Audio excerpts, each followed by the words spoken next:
Ada hadis, ada khobar, ada asar, itu definisinya beda-beda. Gitu. Kalau hadis itu kan sudah jelas ya, segala sesuatu yang disandarkan kepada Nabi Muhammad. Nah, terus baik perbuatan, perkataan, persetujuan atau sifat. Ini adalah pengertian hadis. Kalau khobar semakna dengan hadis, maka definisinya sama dengan definisi al-hadis. Ada yang berpendapat bahwasanya khobar adalah segala yang disandarkan kepada Nabi Shallallahu Alaihi Wasallam. Nah, kalau asar, segala sesuatu yang disandarkan kepada para sahabat atau tabiin, tapi terkadang juga digunakan untuk hadis. Gitu. Nah, ini perlu diketahui. Nah, hadis itu nanti dibagi tiga. Ada hadis sahih, hasan, dhaif. Gitu. Nah, kalau syarat-syaratnya hadis, bagaimana kalau hadis ini sahih atau enggak? Ya ini sudah syaratnya 5 ini. Sanadnya bersambung, tidak sat, tidak kemasukan ilat, sifat adil, dan dobit. Baik. Ini panjang kalau dijelaskan. Apalagi? Ya, baik. Satu lagi Pak Ustadz. Ada sering ditanya sama baru aja di grup WA bahwa Al-Quran itu nggak lengkap, harus ada hadis gitu loh. Nah, bagaimana kira-kira ini bisa menyikapi kok Al-Quran nggak lengkap, harus ada hadis yang menerangkannya gitu? Bisa diterangkan Pak Ustadz? Jadi walaupun orang Yahudi ada Taurat, ada Talmud, ada apa Misnah ya, Halakah gitu ya. Nah ini sama dengan Islam. Ada Al-Quran, ada hadis, juga ada kayak fikih gitu ya. Nah nanti caranya memahaminya harus paham semuanya. Nah, makanya atiullah wa atiur rasul. Taat kepada Allah melalui Al-Quran. Wa atiur rasul, taat kepada Rasul melalui hadis. Jadi ada firman Allah, juga ada, walaupun Nabi Musa juga gitu. Apakah semua yang diucapkan Nabi Musa itu semuanya firman Tuhan? Tidak. Tidak. Ada hadis juga. Maksudnya apa? Bukan firman, tapi apa yang disampaikan wajib diimani juga. Gitu. Nah, orang Kristen yang nanya seperti itu tidak lengkap kok ada hadis ya, karena mereka itu tidak tahu tentang kitab suci. Dikira para nabi itu semua diucapkan firman Tuhan, ya tidak. Nanti kalau semuanya gini, misalnya gini, Yesus, mau kemana? Sakit perut. Terus mau kemana? Itu firman Tuhan. Kan enggak kan? Itu hadis kayak gitu. Gitu. Ya. Ibarat ucapannya Yesus sendiri gitu loh. Iya. Kan hadis itu kan gini ya, hadis itu perbuatan atau ucapan. Itu hadis gitu loh. Iya. Apa lagi? Iya. Enggak, saya bertanya. Ada yang lain enggak yang mau bertanya nih? Silakan. Mumpung ada Ustaz Tata nih. Kok pada diam sih? Oke, kalau nggak ada, saya sambung. Ada Penatua Limbong. Selamat malam Penatua Limbong. Mau bertanya Pak? Oke, beliau sibuk. Gini lagi Pak Ustadz. Apa? Tadi sore ada yang di grup WA lagi gitu loh. Ya. Ada yang mengatakan begini. Tuntutlah ilmu sampai ke negeri Cina. Itu hilafiyah. Terus dia mengatakan, ini kok hadismu begini? Emang Nabi Muhammad tahu negeri Cina gitu? Bisa dijelaskan Pak Ustadz? Loh, kenapa tidak tahu? Zaman dulu itu sudah ada Cina. Makanya tapi orang-orang Arab itu kalau berdagang gitu ke rata-rata ke Sam, ke Palestina gitu. Ke Cina itu jarang. Tapi sudah ada. Karena Cina itu dianggap ibaratkan gini. Sekarang orang Jawa itu kerjanya ke Jakarta gitu itu. Kalau ke Papua jarang. Nah, tapi orang-orang Indonesia tahu Papua itu. Nah, dulu orang-orang itu kalau berdagang atau apa saja ke Palestina atau ke Syam gitu. Nah, karena di samping di sana kota juga, kalau ke Papua seakan-akan kita tidak punya tujuan gitu. Nah, sehingga jarang ke sana. Nah, akhirnya wakilah ini hadis, wakilah ini bukan. Tapi ulama yang berpendapat bahwa ini hadis, berserta keterangannya gini. Tolabul ilmi faridotun walau bisin. Walau bisin itu walaupun ke Cina gitu. Maksudnya apa?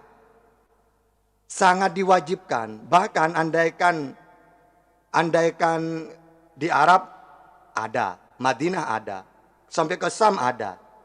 Ya, nah, andaikan tidak ada, adanya cuma di Cina, maka wajib menempuh itu. Nah, sama dengan gini, orang kalau bekerja itu rata-rata misalnya orang Jawa Timur, ya ke Jawa Tengah, Jawa Barat, Jakarta. Itu sudah umum.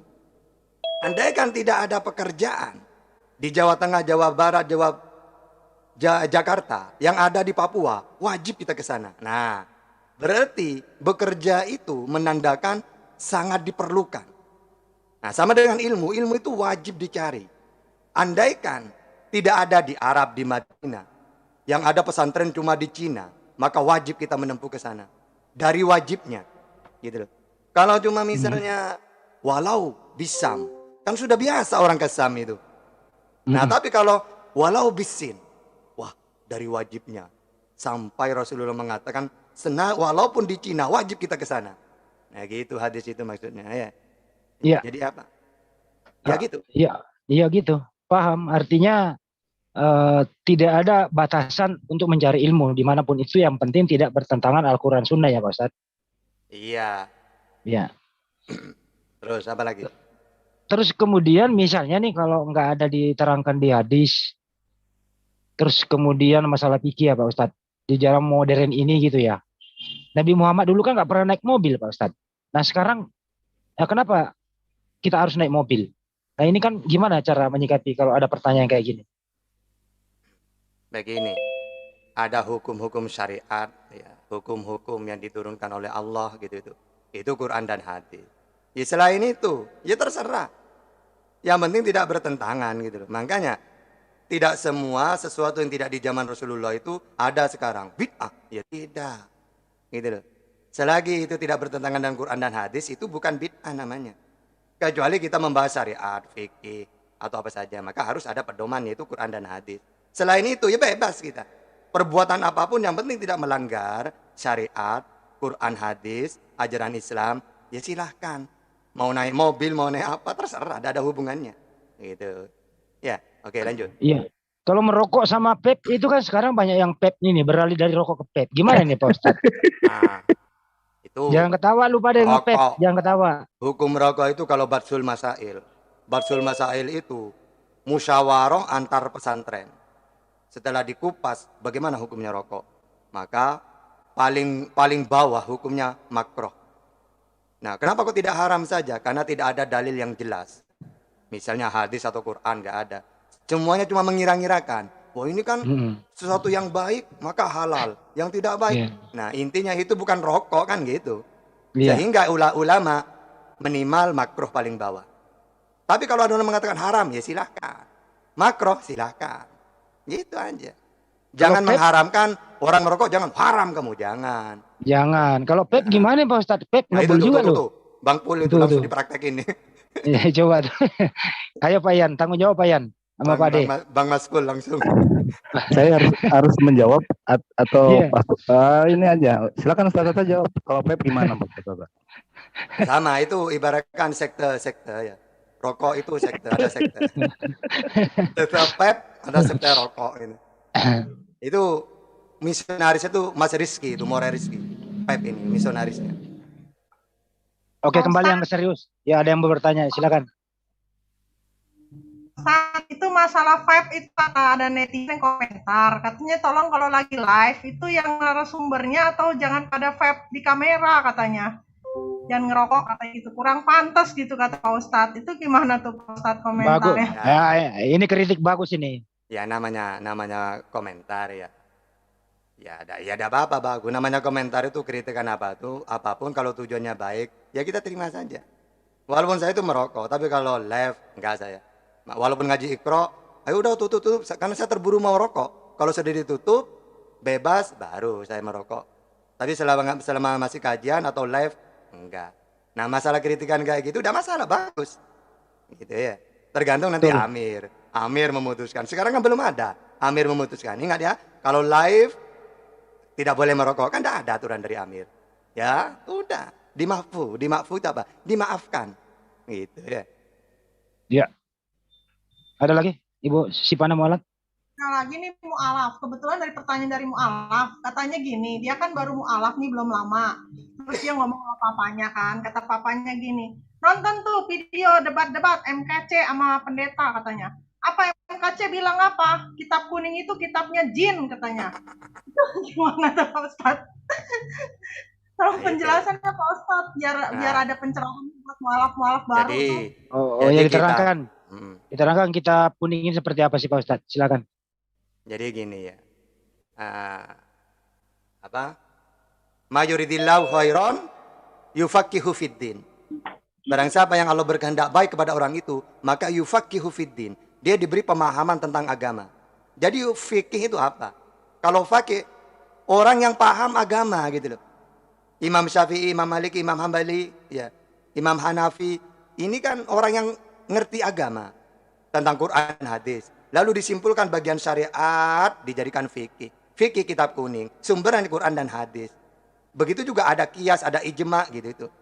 Jadi bukan apa ya? Ini makanya orang kayak KC ini, saya suka orang kayak gitu tuh. Apa? Buat bulan-bulanan, lucu-lucuan gitu ya. Karena dia tuh udah paham sama sekali tentang Islam, ya. Makanya kalau dengan saya tidak usah debat kayak orang kayak gitu itu ya. Disuruh tanya saja seumur hidup itu. Ya tapi ini kebanggaan bagi orang Kristen. Seakan-akan orang ini ketika murtad, maka dijadikan panglima untuk menyerang. Nah, kalau saya bukan menyerang itu namanya. Tapi menampakkan kebodohan. Gitu ya. Apapun yang dia sampaikan semuanya salah. Ini bukan malah kalau menurut saya bukan meninggikan Kristen ini. Menjungkir balikkan ini. Kecuali orang benar-benar paham Quran dan hadis, lalu kita dialog dengan ilmu. Ini seru. Kalau PKC kan enggak. Betul ya. Ya, PKC itu enggak punya ilmu sama sekali. Gitu deh. Nah, sehingga kitab kuning itu Quran, hadis, fikih.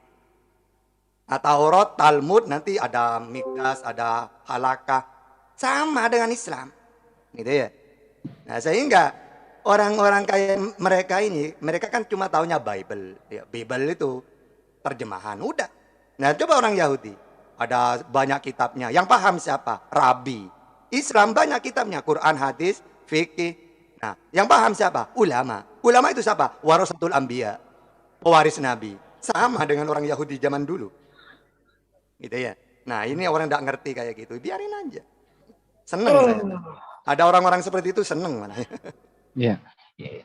Terus itu kitab kuning untuk pelajaran di pesantren Pak Ustadz ya? Betul ya? Iya, pesantren itu Quran dan hadis fikih. Orang yang paham fikih akan mudah memahami Al-Quran dan hadis. Karena satu ayat misalnya dikupas oleh fikih menjadi banyak. Orang yang paham fikih maka mudah memahami Al-Quran dan hadis. Nah, kalau tidak tahu, maka apa? Oh iya, kan di fikih dijelaskan. Oh berarti ayat ini dari sini fikih itu. Sehingga kita bisa menjabarkan. Jadi yufaqihu fiddin. Orang yang paham agama itu apa? Kitab fikih itu mereka yang paham tentang syariat Islam. Karena Al-Quran itu isinya ada kisah-kisah. Makanya banyak kisah Nabi Ibrahim, Nabi Musa, Nabi Isa. Memang isinya Al-Quran kisah-kisah. Terus akhlak. Terus masalah tentang perintah-perintah, larangan semuanya ada. Ini oleh ulama. Hukum-hukum bagian syariat dijadikan satu. Menjadi fikih. Dikumpulkan. Bagian akhlak nanti lari ke kalau ada pesantren ilmu tauhid, ilmu tasyawuf itu akhlak. Gitu. Nah, apakah itu bukan Quran? Ya memang bukan, tapi kan itu himpunan supaya kita paham, gitu loh ya. Nah, seperti itu ceritanya. Sama dengan orang Yahudi, bukan hanya Taurat kitabnya, tapi ada nanti kitab-kitab yang oleh rabi itu. Karena rabi yang paham, akhirnya nulis kitab juga. Gitu deh ya. Dikatakan kitab kuning, apakah sampulnya kuning? Kok bisa kitab kuning? Kenapa kalau di kitab hijau, pesantren, gitu? kenapa kok kitab kuning? Karena zaman dari dulu yang namanya kitab gundul. Gundul itu tidak ada harokatnya. Wajib bulan wajib ala kulli muslimin ingatasi wong muslim. Gitu ya. Itu kan makna Jawa. Nah, ini biasanya makna kitabnya itu warnanya kuning kertasnya. Maka disebut kitab gundul atau kitab kuning. Gitu. Iya. Ya, jelas ya. Jelas yang dari Cipana Mualaf ya, mudah-mudahan jelas gitu karena lebih detail. Terima kasih Bang Andi. Ya, ada lagi pertanyaan? Waduh. Jangan diam aja dong. Ayo bertanya, mumpung ada Pak Ustadz nih. Kalau enggak saya tanya lagi. Pak Ustadz, jadi merokok itu sekarang udah diharamkan nih ceritanya Pak Ustadz? Ya enggak, ada sebagian yang mengharamkan. Misalnya pesantren biasanya kalau di Jawa Timur pesantrennya Habib Taufik itu haram. Tidak boleh merokok santrinya. Nah, tapi tidak boleh misal kita mengharamkan ya ikut yang haram, ulama yang haram. Ya kita tidak usah merokok. Tapi kita dilarang mengharamkan orang yang merokok. Karena hilafiyah. Hilafiyah itu beda pendapat. Mau yang mana saja. Kenapa kamu kok merokok? Ya, karena memang tidak ada dalil haramnya. Nah, ini kok mengharamkan? Iya, mereka ijtihadnya. Karena ketika ada satu hukum, Quran, hadis tidak ada. Maka bisa pakai hukum kias. Ya, misalnya gini kias itu. Kamu kok mukul orang tuamu? Ibu kamu nyuruh kamu pulang kok kamu pukul? Kenapa kalau saya mukul ibu? Ya dosa, mana dalilnya? Itu di Al-Quran. Wala taqul lahuma uffin. Loh, itu kan cuma jangan kamu mengatakan kepada orang tuamu uff, bukan pukul. Jadi saya pukul. Itu kias sudah gitu ya. Dikiaskan sama dengan Homer. Homer itu min isaril apa? Perasannya anggur. Bagaimana sekarang ada Homer memabukkan tapi bukan dari anggur. Dikiaskan tetap haram. Disamakan. Itu hukum kias. Kalau ijtihad itu kita ada hukum di Quran tidak ada dalilnya. Maka terus di hadis tidak ada. Maka ijma ulama. Ya, ulama itu bersepakat, oh ini hukum gini. Karena apa? Karena menurut dalil ini seperti ini. Nah, ini ijtihadnya ulama. Rokok dicari dalilnya. Mana ada. Ini saja ya. Oh, saya mengharamkan karena pakai dalil ini saja. Yang satu, oh tidak berani saya mengharamkan. Karena ini apa? Tidak arahnya ke situ. Terus kamu milih apa? Ya saya makruh aja. Ijtihadnya, siapa yang mengikuti? Ya itu ikutin. Yang haram ijtihadnya, ya silakan. Karena tidak ada dalil yang cetoran. Cetoran itu yang jelas. Gitu. Sehingga kalau tidak jelas, maka ulama berijtihad. Nah ulama ini nanti ada pengikutnya. Ya terserah. Kita mengikuti yang mana. Gitu ya. Yang penting tidak saling mengharamkan gitu ya Pak Ustadz ya. Jangan, iya. Tidak boleh mengharamkan suatu hukum yang masih khilafiyah.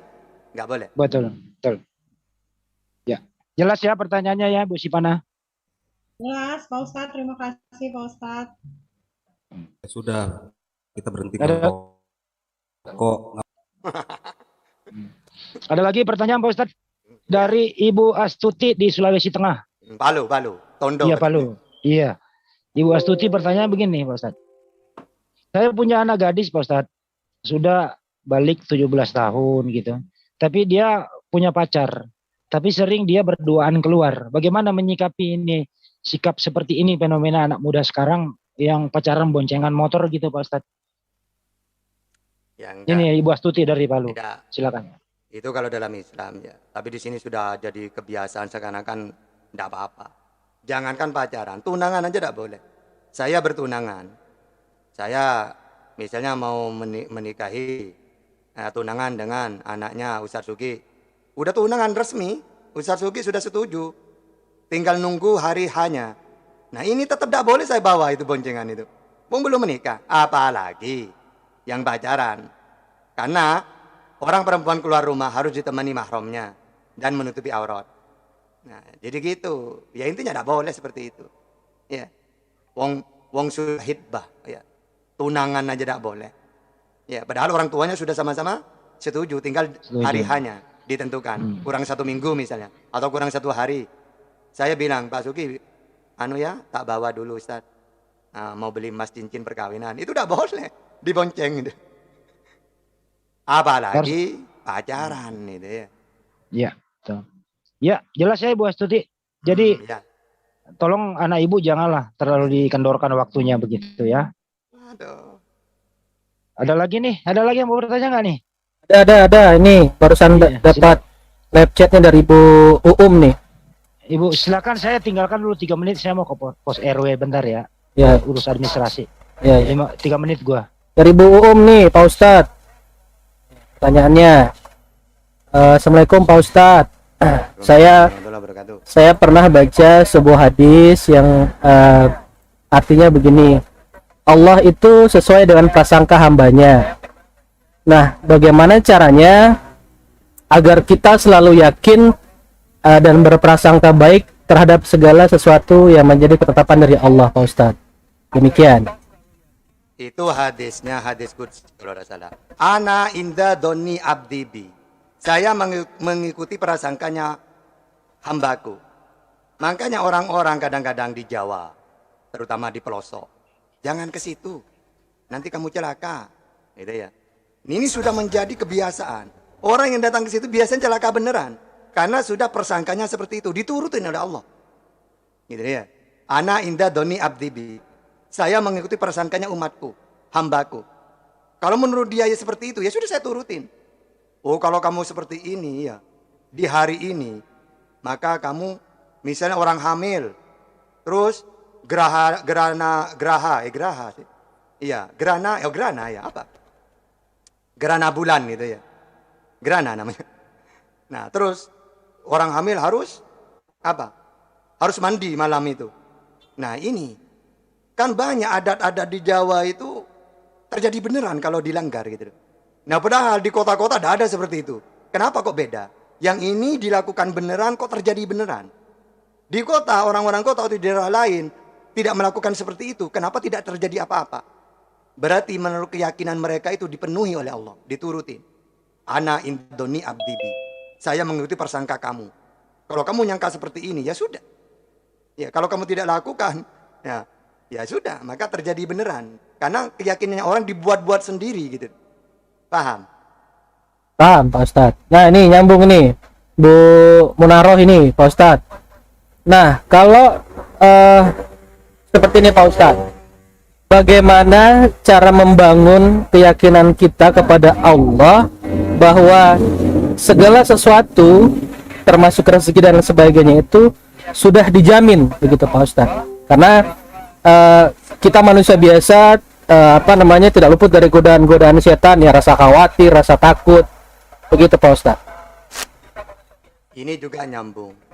Orang kalau berkeyakinan, ya, saya pasti miskin kalau tidak seperti ini. Ya miskin beneran.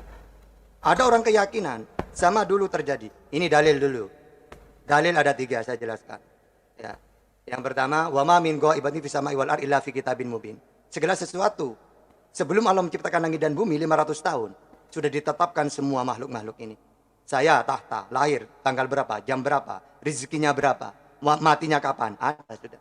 Yang kedua, ketika janin berumur 4 tahun berupa darah, 4 bulan, 4 hari, 40 hari, terus 40 hari lagi segumpal daging gitu ya. 40 hari lagi, intinya 120 hari maka Allah mengutus malaikat. Nanti malaikat itu meniup roh lalu ditentukan 4 azalnya gitu aja, apalagi itu rezekinya itu semua itu ditentukan. Nah, ini dalil-dalilnya. Ya. Nah, yang ketiga, orang kalau hadisnya itu Allah bitaqdir wallahu gini ya. Kita hanya berusaha, sedangkan Allah yang menakdirkan. Nah, ini kalau dalil ini semuanya dirangkum jadi satu, intinya kita pingin apapun ya kita ikhtiar. Tapi tetap ikhtiar itu kalau gagal berarti memang rezekinya kita seperti itu. Gitu. Nah, pertama jangan gini. Ya sudahlah, kalau saya ditentukan seperti ini, mau kerja ya apapun seperti ini sudah. Nah, jangan seperti itu. Karena ada dalil yang lain, kita harus berusaha. Tapi ketika berusaha itu sudah berusaha tidak tercapai, oh berarti ya sudah. Saya di lahul mahfuz mungkin seperti ini. Akhirnya usaha kayak apapun tidak bisa. Tapi jangan langsung kita ngambil dalil yang ini. Udahlah, saya tidak mau usaha, wong sudah ada takdir, tidak boleh.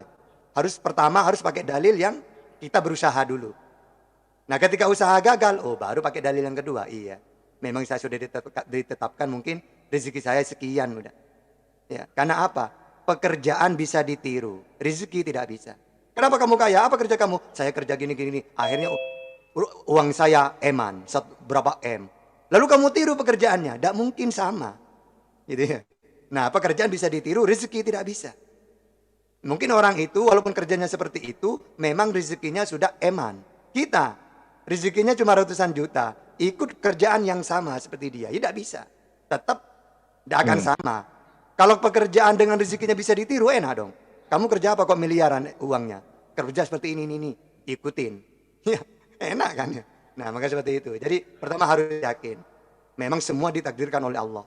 Tugas kita berusaha. Gitu ya. Itu memang dalilnya 2 itu harus dipakai semua. Gitu. Sama dengan doa. Doa ya. Doa tanpa usaha. Ini omong kosong. Usaha tanpa doa sombong.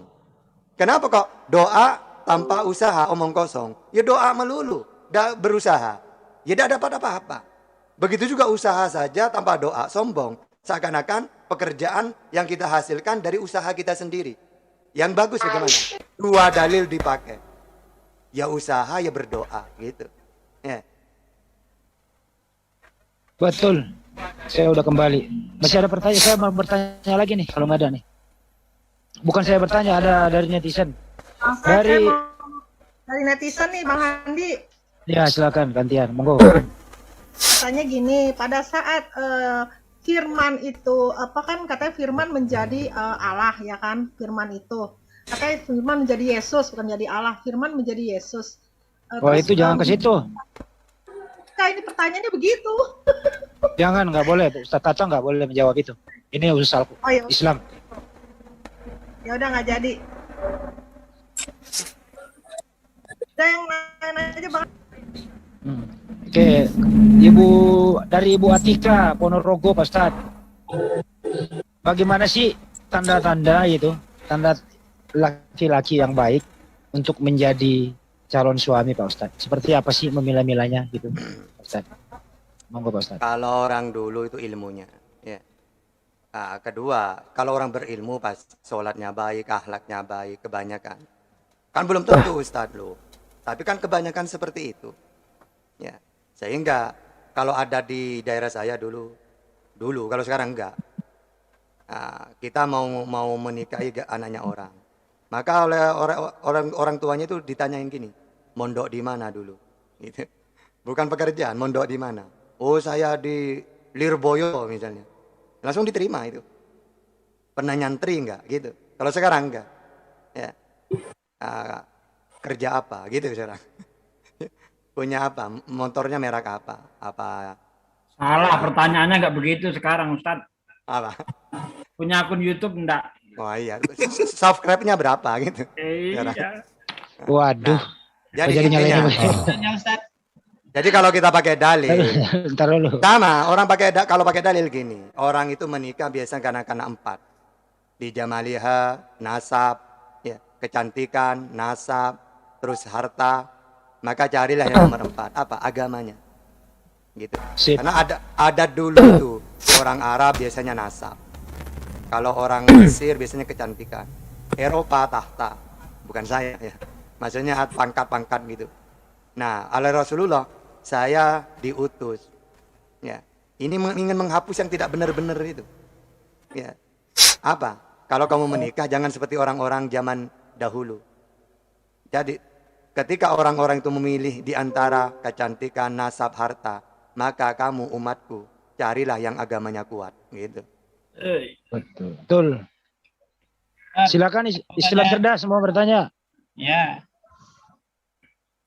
Ustaz, tentang itu halal haram ya.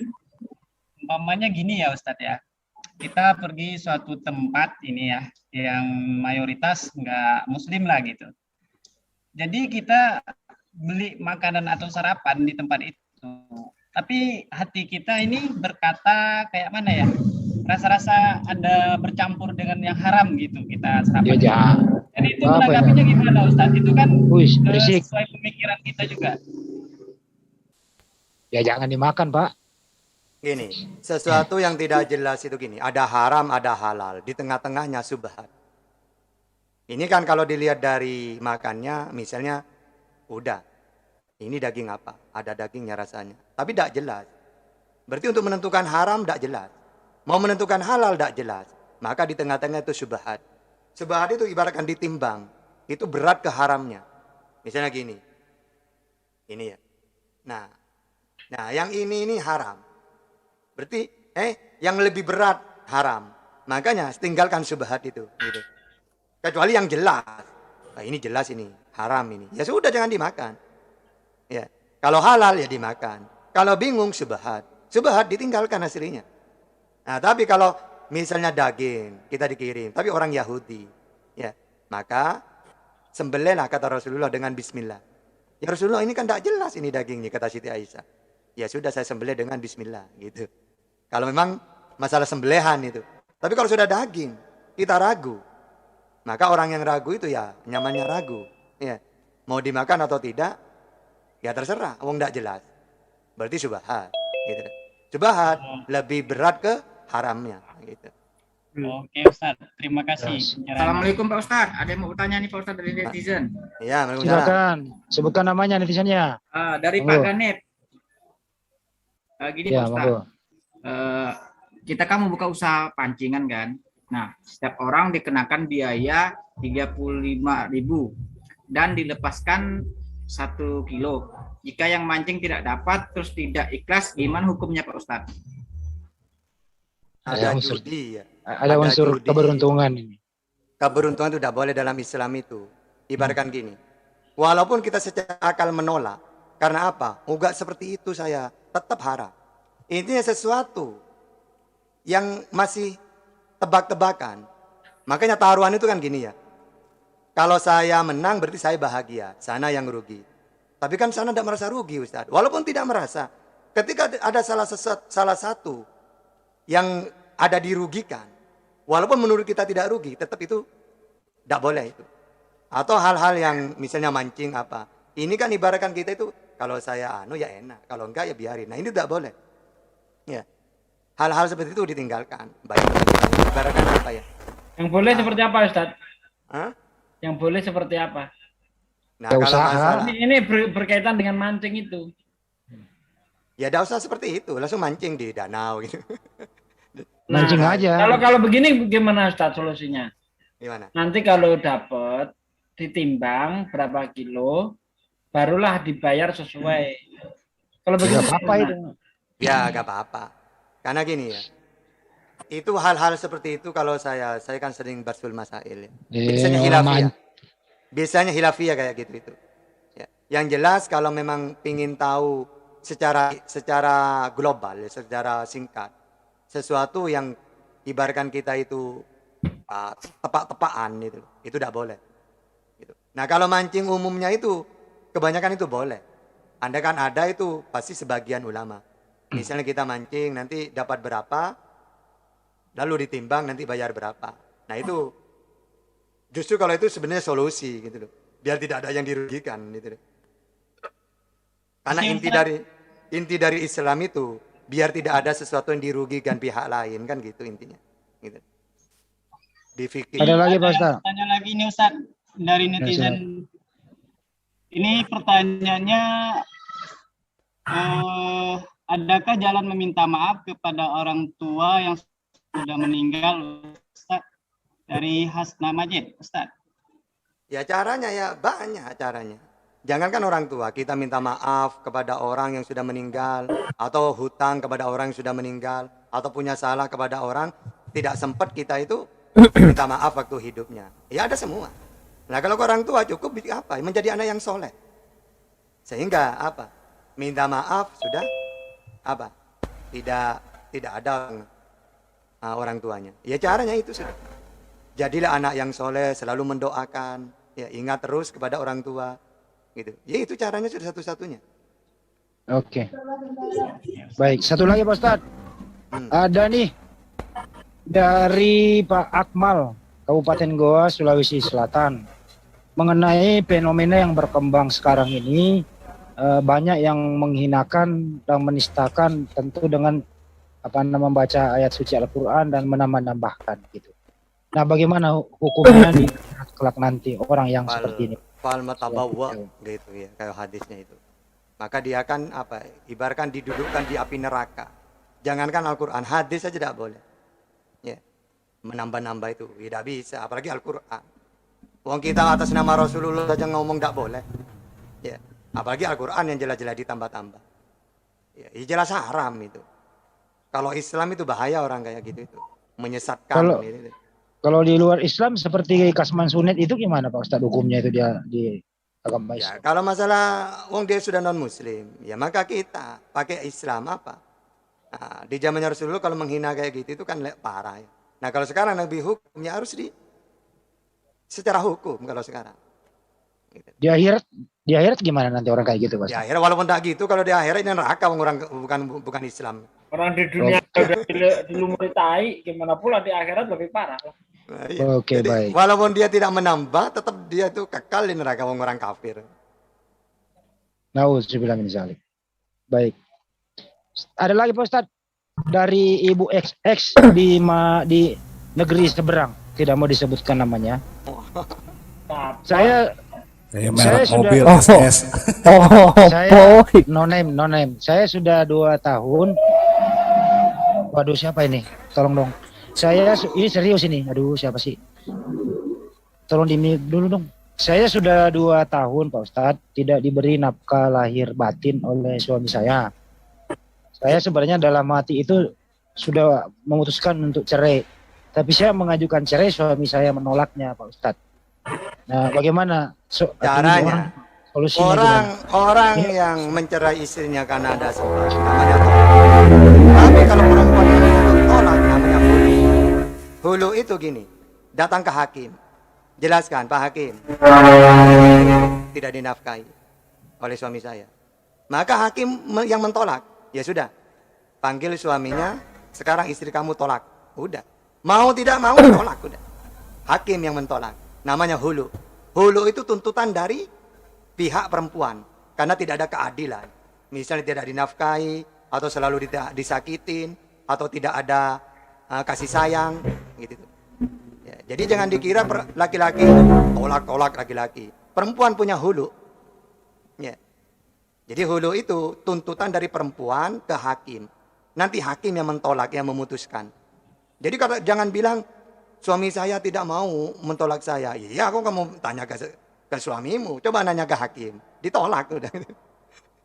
Ya. Tapi dalam hati sebenarnya sudah mengiyakan talak itu perempuannya ini Pak Ustadz. Cuman secara formalnya saja belum. Bagaimana itu? Seperti itu Pak Ustadz. Ya kalau sudah terjadi tolak, ya tolak sudah. Iya, baik. Ada lagi yang mau bertanya? Tadi. Assalamualaikum warahmatullahi wabarakatuh. Waalaikumsalam warahmatullahi wabarakatuh. Iya, mau bertanya ini dengan Ustaz Tata, boleh? Silakan Pak Jepri. Monggo. Baik, terima kasih. Assalamualaikum Ustaz Tata. Waalaikumsalam warahmatullahi wabarakatuh.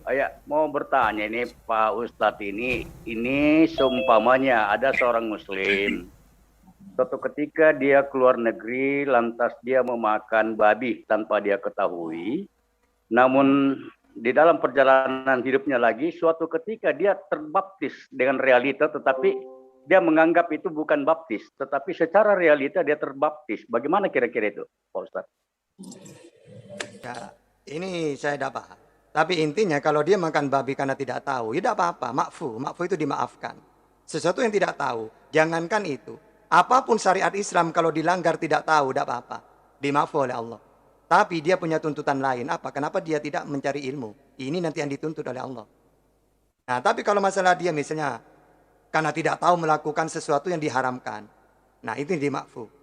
Atau makan-makan ini tidak tahu kalau babi. Wong tidak tahu.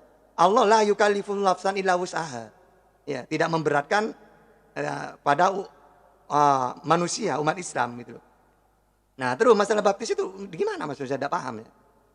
Iya, anggaplah begini. Dia terjebak dengan seseorang, lantas diajaklah dia ke sebuah tempat, namun ya tiba-tiba ada ajakan tanpa sadarlah dia, akhirnya digiring dia untuk dibaptis. Ya, namun setelah itu dia tersadar, wah saya habis dibaptis ini jadi begini. Tetapi di dalam suatu pada saat dia tersadar, dia tidak menganggap itu adalah bahwa dia ikut dalam ritual baptis itu, gitu. Ya, enggak apa-apa. Enggak apa-apa ya, baik-baik. Iya. Nah, itu terus saja jadi muslim tetap. Gitu. Kecuali dia sadar, ini dibaptis ya. Iya, ayo, saya memang mau dibaptis, mau pindah agama baru. Innamal a'malu binniyat. Segala sesuatu dari niatnya. Gitu ya. Nah, kalau dia tidak tahu, tiba-tiba sadar, oh ya enggak. Makanya, sesuatu yang tidak tahu dalam Islam itu jahal namanya. Illa jahlun, kan gitu kalau di fikih itu. Kecuali tidak tahu, maka dimaafkan, kan gitu. Apa saja itu. Gitu ya. Baik, terima kasih.